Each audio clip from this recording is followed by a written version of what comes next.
everybody and welcome to Friday's edition of Pyjama School. It's good to have you here. Oh, is there someone behind me or something? You're looking at me a little bit funny. Or maybe is it because my hair's different or something? Or have I changed my nails? I'm just trying to think. Oh, is it because I'm dressed like a monkey? I thought because it's Friday, I decided to do something a bit differently, and because it's nearly the Easter holidays, so you're going to get to spend lots of time with your adults and with your family this Easter. So we're going to have a bit of a fun activity today, and I've decided to dress as a monkey in solidarity with Lima. So he's not actually a monkey though, is he? He's something called a marsupial, but we're a bit more similar than we normally are today. So what we're going to do is we're going to start with our dough disco like we do on a Friday. Then we're going to do some handwriting once our hands are nice and warmed up. Then we're going to do some spelling with all of the sounds we've learnt this week. It could be a bit tricky. Then we're going to do some maths with a little bit of division today. So we've done addition, subtraction and multiplication, and today we're just going to touch on division. Oops, Lima, where are you going? And Miss H has sent out some really lovely word problems for you to solve, but we'll just have a try at those today as well. And then we'll just do a little fun activity for Easter at the end. Yeah, should we get going? So find a space in the room. We're going to start with our normal stretch. So stretch right out to the side, wiggle your fingers, stretch up to the top. Oh, my back clicked again. Getting all crunchy and crispy. Lean over to this side. And lean over to this side. Shrug your shoulders up and drop them. One more time, squeeze and drop them. Let's spin this way. And spin that way, and bend your knees 10 times. 1, let's do squats. 2, 3, 4, 5, 6, 7, 8, 9, and 10. Okay, now's the time to get your Play-Doh. So I'm going to go and get mine. It's just here. We're going to do a mini warm-up with our dough disco. I'll put the links in the description again if you want to do the one we do at school. So just start to warm your Play-Doh up between your hands. Give it a squeeze and a squish. See if you can really quickly pass it between your hands. If you're working on carpet today, just be super careful. The best kind of floor to use is a wooden floor or a floor that's dead easy to clean, because if we drop a little bit, it's not as much of a problem. So, can you roll your Play-Doh into a really smooth ball? Try and get all those lumps and bumps out. Sometimes I think if you straighten your hands like that, instead of having them curved, if you straighten them, you can get smoother edges on your sphere. That's the 3D shape name, a sphere. Okay, can you turn your sphere into a cylinder now? It's like a sausage but with a circle face at the end. Can you see a bit like that? Can you turn your cylinder into a donut or a bracelet? You can even wear it on your hand. And try it on your other one. Can you squish it back together? Let's squeeze it as hard as you can in your right hand. And then pass it over to your left hand. And squeeze it as hard as you can. We'll do that a couple of times. This is really good for our hand muscles, getting them nice and warm. And then can you roll a little spaghetti as thin as you can? And then see if you can turn your spaghetti into a snail. Woohoo! Mine's going runabouts. So fold it up like this. Roll it, roll it, roll it, roll it. If you've got the same Play-Doh as me, it's super floppy, so it might actually flop off. But see if you can make a little snail out of it. Something like that, but yours will be better, won't it? Okay. We're going to flatten your Play-Doh again, like we did last time, and pinch around the edges. Make some ravioli. That's a type of pasta that's filled in the middle with something. Sometimes it's got meat, sometimes it's cheese. And then flop it over, give it a squish, and we'll do ravioli on the other side. So pinch all the way around the outside. One thing I know my class like to do is make a cylinder and then turn it into a crocodile. So if you put it on your hand, well, it's a sort of cylinder, and then just pinch it up like that and give it 2 ridges all the way along its back, and it starts to look a bit like a crocodile, something like that. You could even give it a little mouth to snap with. Okay, roll your Play-Doh back into a ball, and let's put our Play-Doh away now. So I'm going to wrap mine in the cling film I've been keeping it in. It's getting a bit sticky now. I think I might put it in the fridge to cool down and get a bit less sticky. Okay, I think we're ready for our learning now. Let's get going. The outline for today, we're going to do a stretch and a warm-up, a little bit of dough disco. There's my yellow Play-Doh shining there. Some spellings and handwriting, some maths, and today we're looking at this symbol, the divide or share symbol as we like to call it. English, and then a bit of topic. Handwriting today, I'm going to focus on a couple of the harder letters that sometimes in our class we get a bit wobbly. Now I'm going to draw a box here, and I'm going to get my Sharpie pen if I can find it, try and write down the shape of the letter. There it is. So I'm going to start with the letter K. So remember, all of our handwriting letters start on the line. So can you see the line in my book? I'm going to put my pen there to start with. So you go start on the line, go up, down, back up, round and kick. So I'll show you for real. You start on the line, go up, down. Oops, that's not very good. Can you see I've done a big space there? I'm going to start again. Start on the line, you go up, straight down, back up halfway, loop and kick, like that. This is a really hard letter. What letter is that? Do you know?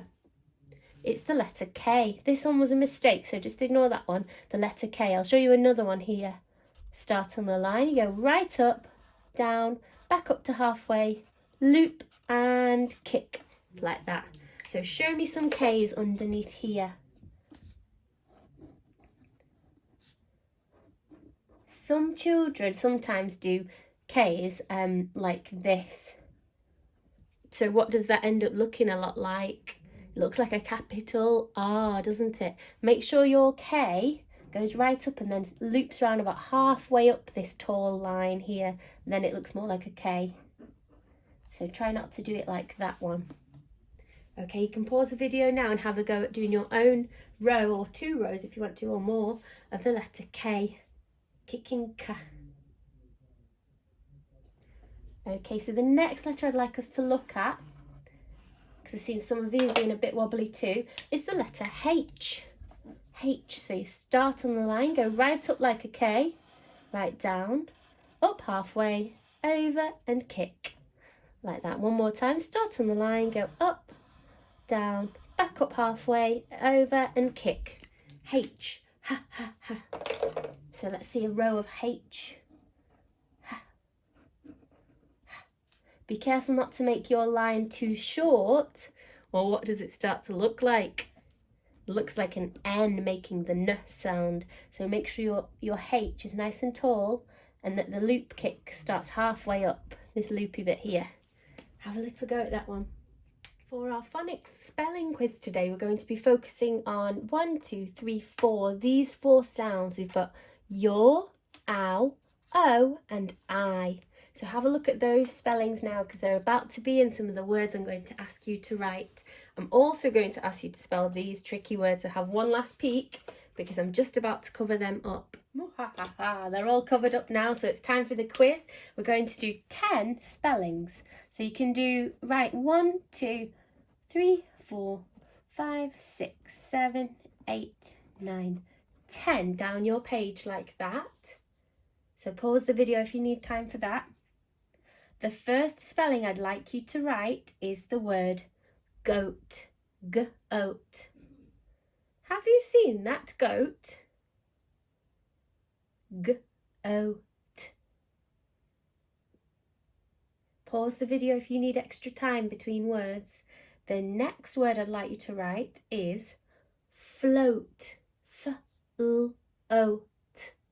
Float.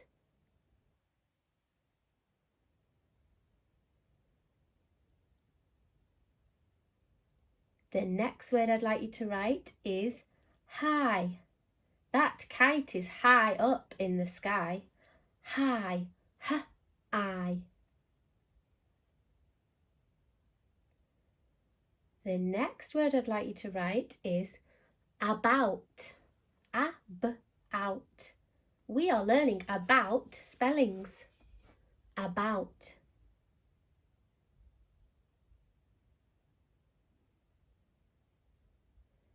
The next word is shout. Sh-out. Shout. You don't need to shout, I'm only here. The next word is cure. K-your. Cure. The potion will cure everything and make you better. Cure. The next word is pure. P-your. Pure. Sure, it's pure.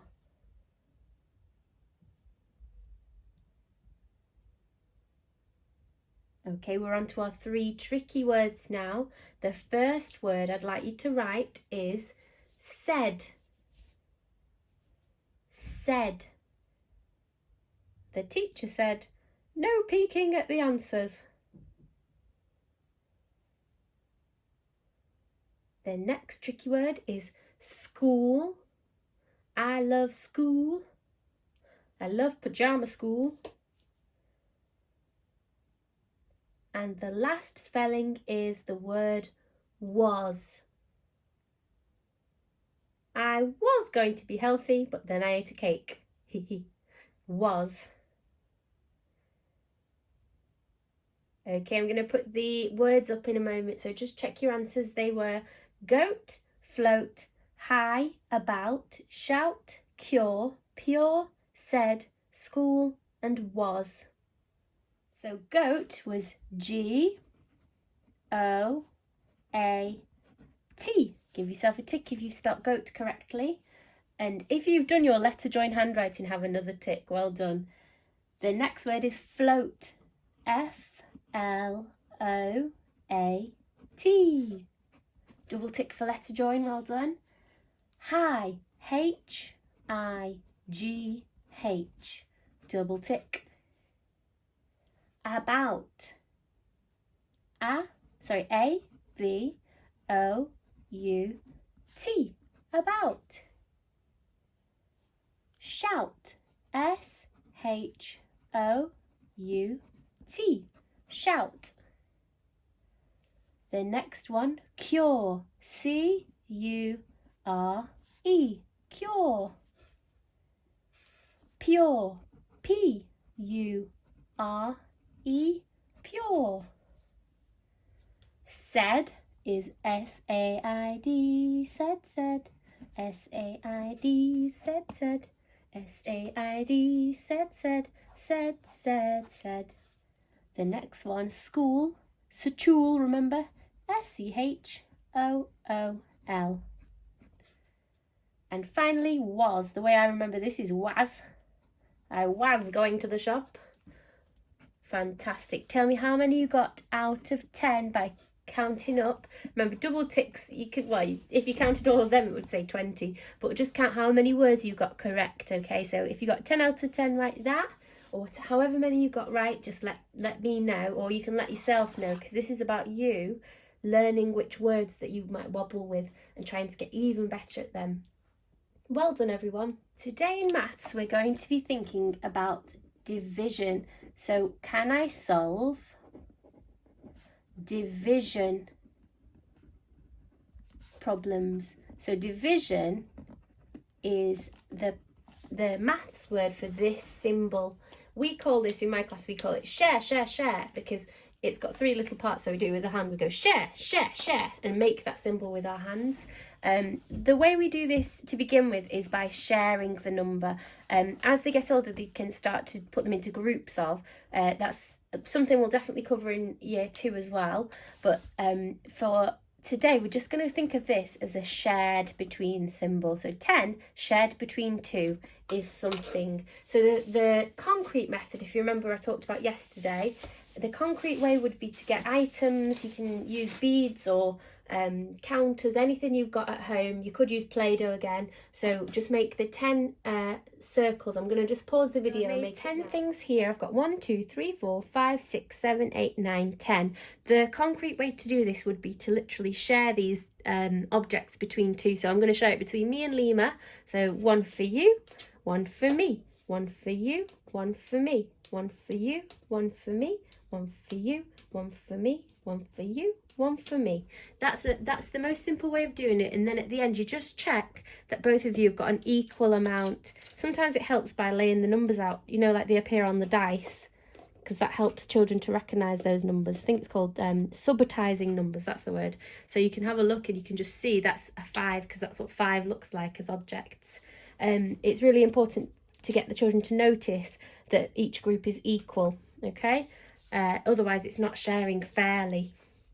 The next thing we can do is using pictures, maths pictures again, so I'll just show you on here. So you can do 10 shared between 2. We draw, because we're sharing between 2, this tells us how many hoops to draw, or circles or plates, however you like to think of it. So imagine we're sharing 10 sweets between 2, we're going to put them on each plate. Or let's be healthier, let's share 10 carrots. So we're going to share 10 carrots between 2 plates. Remember, we just draw our circles. They can be maths pictures of actual carrots like that, but it might take too long. So what I'm going to do is do maths circle pictures. So counting to 10 as you're sharing out like this. 1, 2, 3, 4, 5, 6, 7, 8, 9, 10, like that. So we can see here there are 1, 2, 3, 4, 5 in that group, and 1, 2, 3, 4, 5 in that group. So if each person gets 5, the answer to 10 shared between 2 is 5, okay? For an abstract version, I suppose you would just know already, you'd know in your head, half of 10, you know, divided by 2 is half, and that 10 halved is 5. So that would be the kind of last step of this. Or you could count in 2s and do it backward. This is really advanced, but if they know the multiplication facts of these 3 numbers, they would know that 2 goes into 10 5 times. 2, 4, 6, 8, 10. So 10 shared between 2 is 5. But that's super advanced, and it's something we work on a bit later in Key Stage 1. So this is a really good method for this age group, if they don't already know that in their heads. So I've written here another calculation, which is 8 shared between 2 equals something. Can you show me how to solve that one in your books? You can use Play-Doh, or you can use the hoop method, or if you just know the answer, write it down, but then use one of these methods to check. That's always the safest idea. Okay, pause the video now. So if you've had a go using the hoop method, you know that we're sharing between 2 again, so we're going to draw 2 hoops. 8 shared between 2. So what number are we counting up to this time? We're counting up to 8 because we're sharing 8 between 2.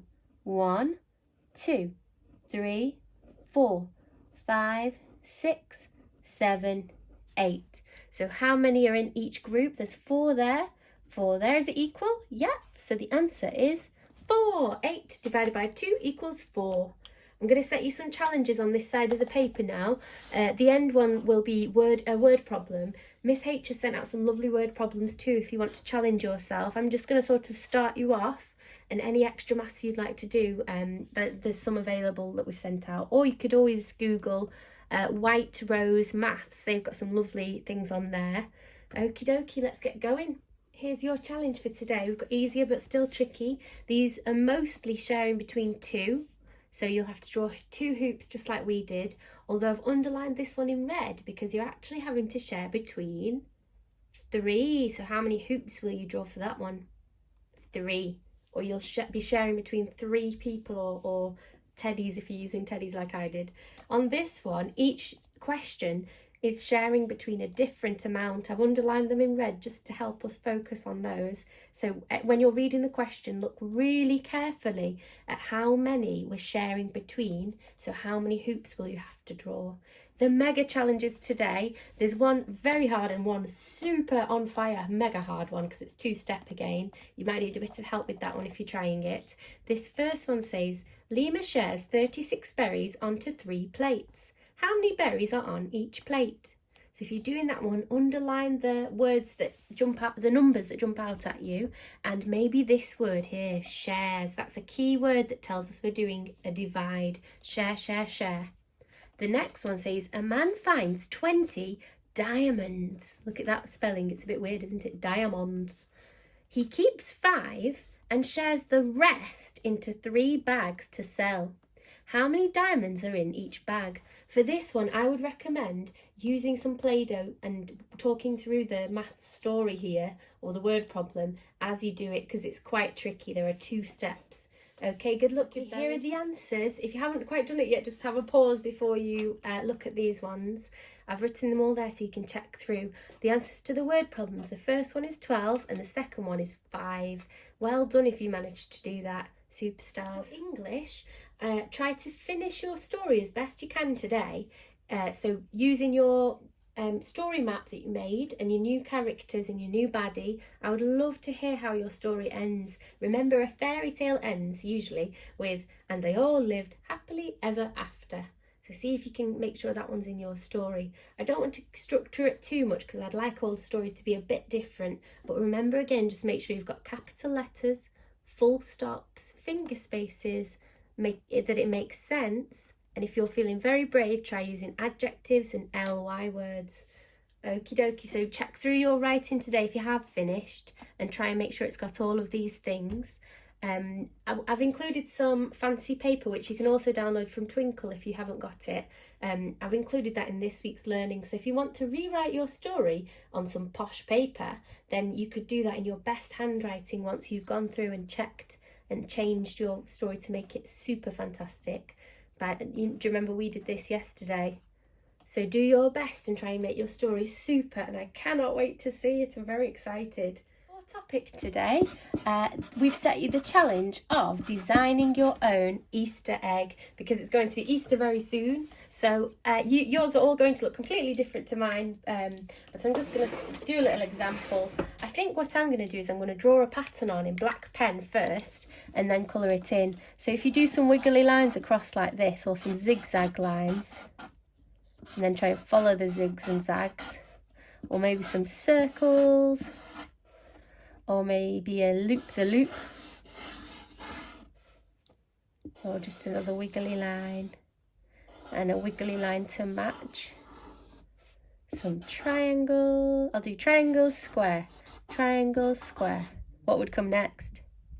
Well then, if you said triangle. And then I'm just going to do a little flower shape at the bottom here. So you can do that with yours if you want to. You could even use paint or any resources you've got at home. I'm going to get all my colours out and start colouring it in nice and neatly.